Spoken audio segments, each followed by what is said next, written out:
ونؤمن به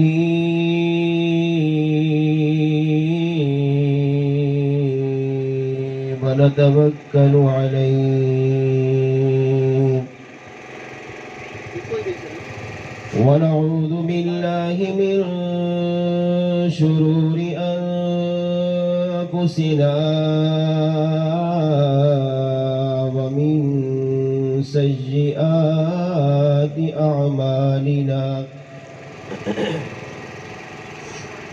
من يهده الله فلا مضل له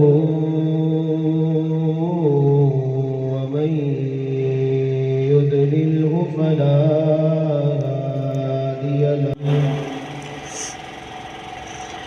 ونشهد أن لا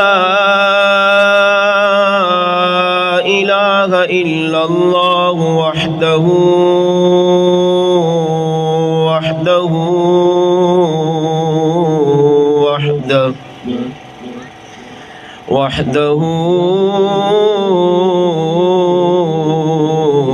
لا شريك له ونشهد أن سيدنا وسندنا وحبيبنا وطبيبنا وغوثنا وغياثنا ومغيثنا وداتنا ومعيننا وفريدنا ونزامنا وسراجنا ومنيرنا ومقصودنا وموجودنا وأعلانا وأولانا ومولانا ومأوانا وملجانا وراحة قلوبنا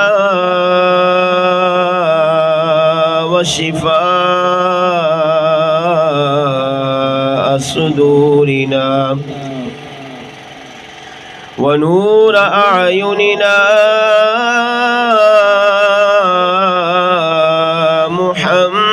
محمدا عبده ورسوله أما بعد فأعوذ بالله من الشيطان الرجيم بسم الله الرحمن الرحيم لقد من الله على المؤمنين إذ بعث فيهم رسولا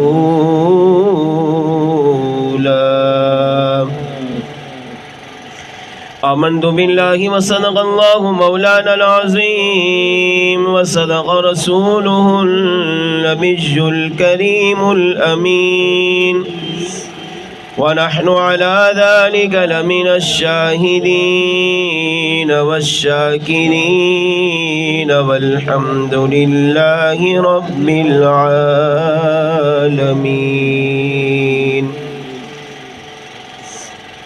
میرے آقا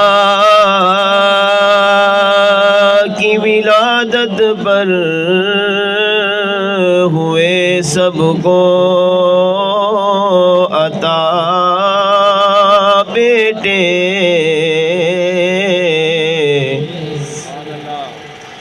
میرے آقا کی ولادت پر ہوئے سب کو عطا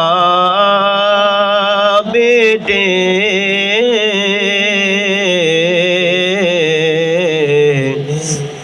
اسے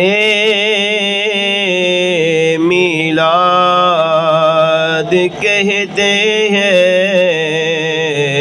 ولادت ہو تو ایسی ہو،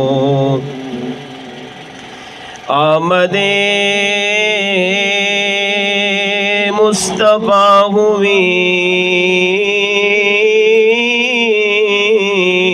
روشن زمانہ ہو گیا، آمد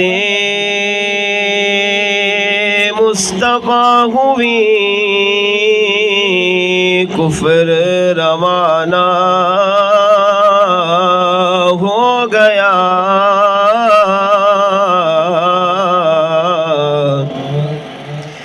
جس کے حضور ہو گئے اس کا زمانہ ہو گیا۔ سامعین محترم، اللہ تبارک و تعالیٰ کی حمد و ثنا کے بعد اس رب العالمین کی بارگاہ میں دعا ہے رب کریم آج کی اس بابرکت سالانہ میلاد مصطفیٰ کی محفل کو اپنی بارگاہ میں قبول و منظور فرمائے۔ دل کی گہرائیوں سے مبارکباد پیش کرتا ہوں محترم جناب میر محمد شیخ صاحب، محترم جناب غلام مصطفیٰ شیخ اتاری صاحب اور ان کے دیگر رفقا کو، ان اہل خانہ کو جنہوں نے آج مصطفیٰ جان رحمت صلی اللہ تعالیٰ علیہ وآلہ وسلم کے میلاد کی یہ بابرکت محفل سجائی۔ ایک کو بند کر دو، آواز کھول دو، آواز بالکل صاف ہو، سمجھ میں آئے۔ میں اگر اپنے دل کی بات کروں تو بہت زیادہ دل کو خوشی پہنچی ہے کہ ہمارے میر محمد شیخ صاحب ماشاءاللہ ہر سال ایک بڑے پیمانے پر پیارے آقا صلی اللہ تعالیٰ علیہ وآلہ وسلم کے میلاد کی خوشی میں لنگر بانٹتے ہیں، ماشاءاللہ پورا اتھل آ کر یہاں پر لنگر کھاتا ہے۔ دل میں یہ تمنا تھی، حسرت تھی کہ کاش کسی دن اس لنگر کے ساتھ ساتھ مصطفیٰ جان رحمت صلی اللہ علیہ وسلم کا میلاد بھی منایا جائے، کیونکہ لنگر یقیناً یہ ہمارے حصے میں ہے، ہم سنی ہیں، عاشقان رسول ہیں، اور لنگر رکھا ہی اللہ نے ہمارے حصے میں ہے۔ ہم پکاتے بھی ہیں، کھاتے بھی ہیں، کھلاتے بھی ہیں، لیکن ہمارا یاد رکھیے گا کہ خالی لنگر کھانا مقصد نہیں ہے، اصل مقصد ہمارا حضور کے میلاد منانے کا یہ ہے کہ ایک بابرکت محفل ہو، تقریب ہو، جس میں ہم جمع ہو کر سنیں کہ پیارے آقا صلی اللہ تعالیٰ علیہ وآلہ وسلم کا میلاد کسے کہتے ہیں اور میلاد منانے سے برکت کیا ملتی ہے، تاکہ ہم اپنی عملی زندگی کو بدلیں۔ تو آج الحمدللہ وہ دل کی خوشی عروج پر ہے، میں بیان نہیں کر سکتا، بہت انتہائی زیادہ خوشی ہوئی کہ الحمدللہ ہمارے میر محمد شیخ صاحب، غلام مصطفیٰ شیخ اتاری اور ان کے دیگر اہل خانہ نے مل کر لنگر کے ساتھ ساتھ جو اصل مقصد ہے پیارے آقا صلی اللہ تعالیٰ علیہ وآلہ وسلم کے میلاد کا، وہ پہنچانے کی اللہ نے ہم سب کو توفیق عطا فرمائے۔ جو مجھے وقت دیا ہے انشاءاللہ اس کے اندر رہتے ہوئے چند گزارشات آپ کی بارگاہ میں پیش کروں گا۔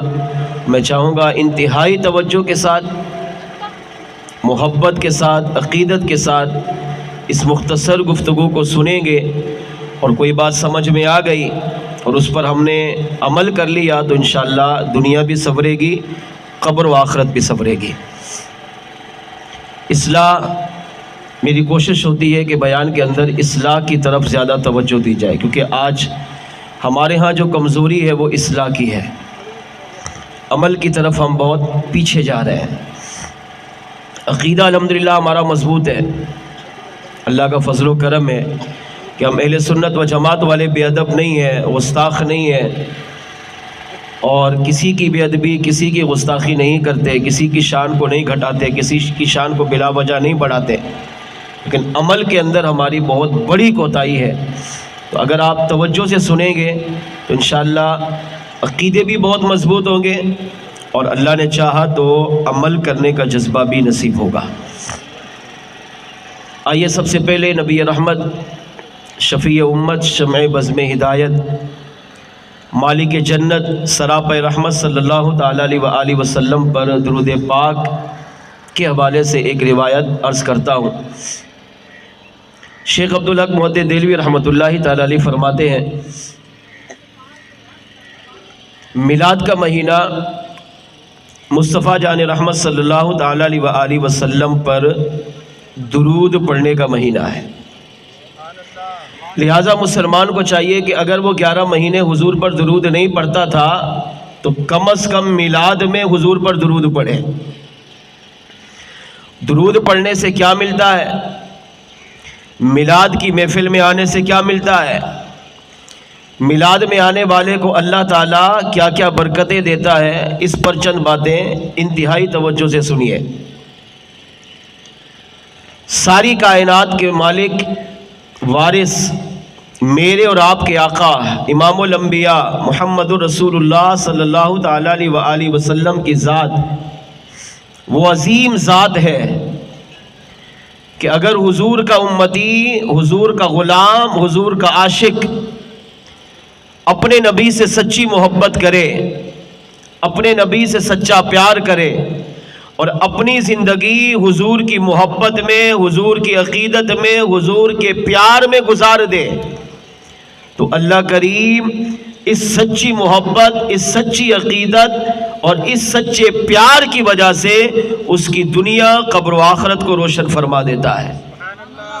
یہاں تک علماء نے لکھا کہ حضور کی ذات وہ ہے کہ اگر سابقہ امتوں میں بھی آدم علیہ السلام سے لے کر عیسیٰ علیہ السلام تک سابقہ امتوں میں بھی اگر کوئی امتی پیارے آقا علیہ السلام کا ادب کرتا ہے، پچھلی امتوں میں کوئی امتی حضور کے نام کی تعظیم کرتا ہے، حضور کے نام کا ادب کرتا ہے، چاہے وہ کتنا ہی گناہگار ہو، یہ آقا علیہ السلام کی شان ہے کہ اللہ حضور کے صدقے اس سابقہ انبیاء کی امتوں کو بھی بخش دیتا ہے۔ اس بات کو اس روایت سے سمجھیے۔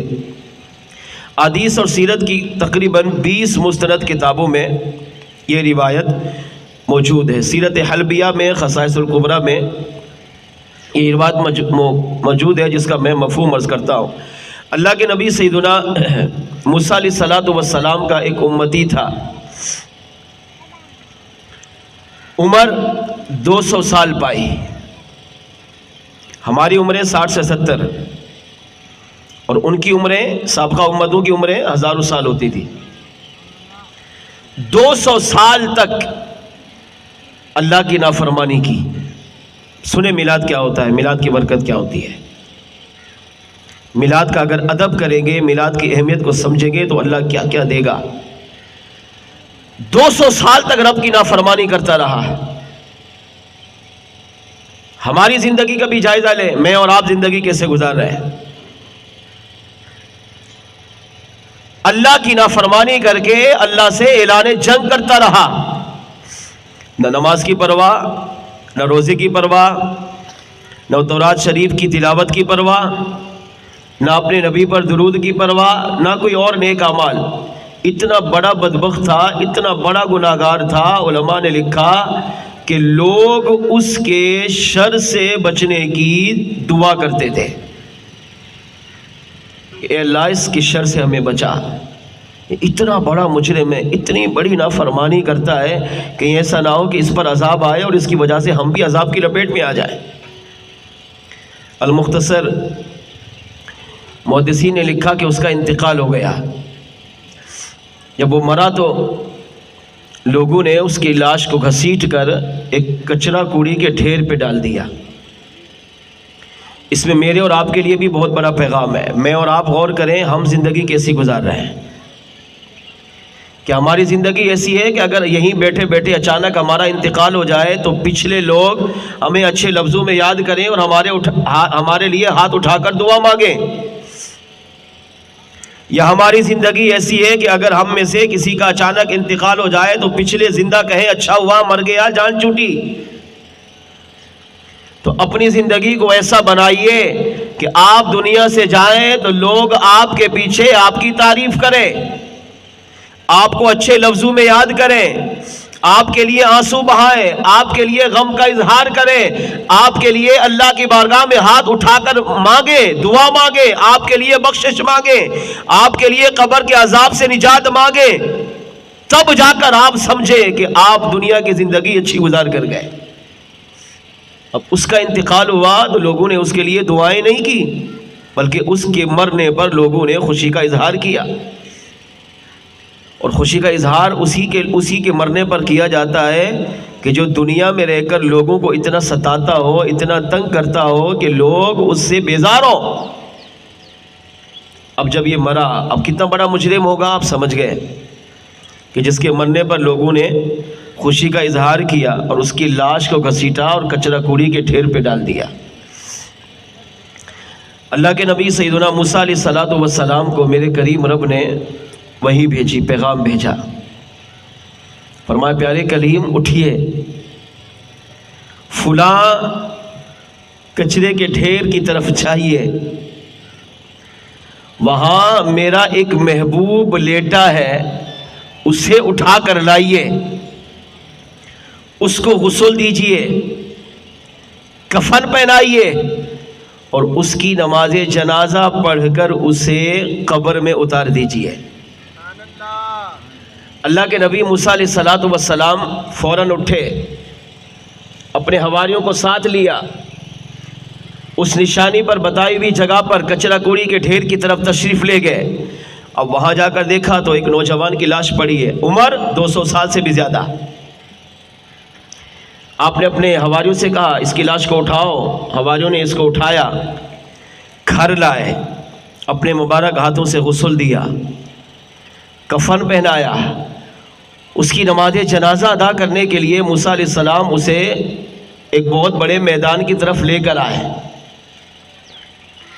اب آپ نے لوگوں سے کہا کہ جاؤ اعلان کرو، مسلمانوں جمع ہو، اس کی نماز جنازہ ادا کرنی ہے۔ اب جب لوگوں کو یہ خبر پہنچی کہ فلاں کی نماز جنازہ پڑھنی ہے تو لوگ جمع ہو گئے۔ لوگوں نے آ کر اس کی لاش سے کپڑا ہٹایا تو دیکھا یہ تو وہی نافرمان تھا، یہ تو وہی بڑا مجرم تھا جس نے 200 سال تک اللہ کی نافرمانی کی،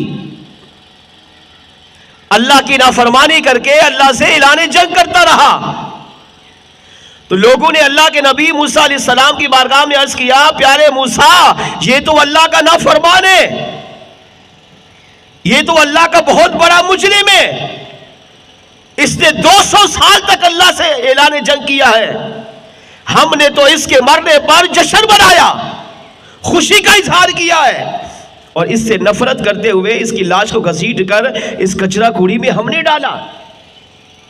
اور آپ اللہ کے نبی ہیں، آپ فرماتے ہیں کہ نہیں آؤ اس کی نماز جنازہ پڑھنی ہے۔ تو اب یہ دونوں باتیں الگ ہیں۔ آپ کی امت کہہ رہی ہے کہ 200 سالہ مجرم ہے، 200 سال تک اللہ کی نافرمانی کرتا رہا، اللہ سے اعلان جنگ کرتا رہا، اس کی نافرمانیاں، اس کا اعلان جنگ اس بات کا تقاضا کرتا ہے کہ اس کی نماز جنازہ نہیں پڑھنی چاہیے، بلکہ اس کی لاش کو ایسے ہی پھینک دینا چاہیے۔ لیکن ادھر اللہ کے نبی موسیٰ علیہ السلام فرما رہے نہیں، اس کو غسل بھی دیا گیا ہے، اس کو کفن بھی پہنایا ہے، اس کی نماز جنازہ بھی پڑھے گے۔ اب موسیٰ علیہ السلام بڑے حیران ہوئے، امت کچھ کہہ رہی ہے اور کریم رب کچھ کہہ رہا ہے۔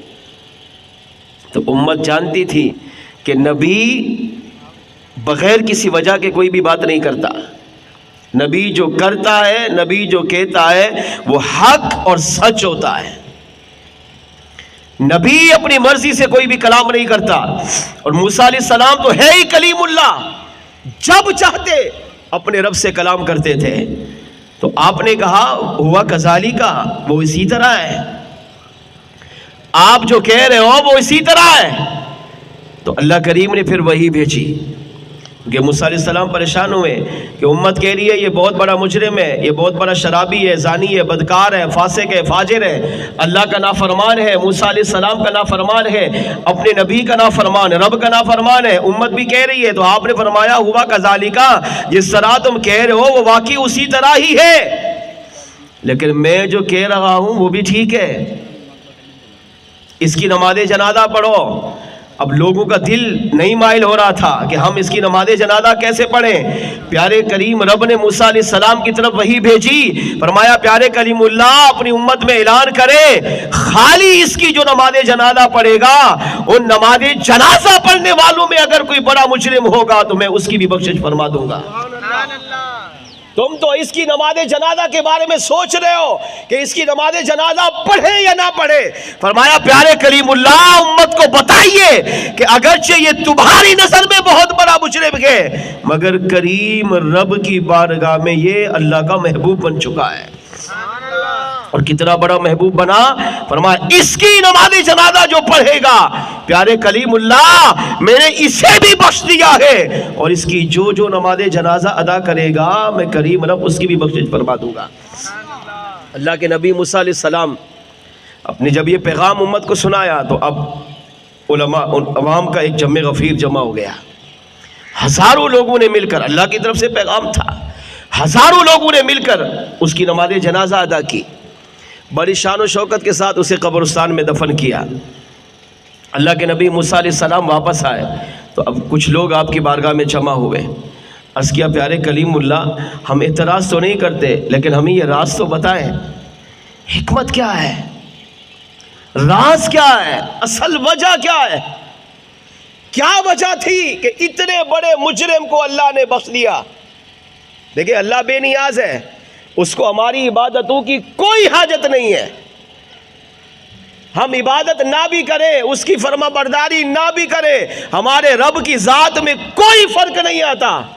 اگر ہم اس کی عبادت کریں گے، اس کی فرما برداری کریں گے تو اس میں ہماری ذات کا بھی فائدہ ہے، کیونکہ اس سے رب خوش ہوتا ہے۔ مگر نہیں کریں گے تو اللہ کی ذات میں کوئی فرق نہیں آتا۔ تو لوگوں نے کہا اللہ بے نیاز ہے، مگر یہ تو بتائیں کہ اللہ نے کس عمل کی وجہ سے اس کی بخشش فرمائی۔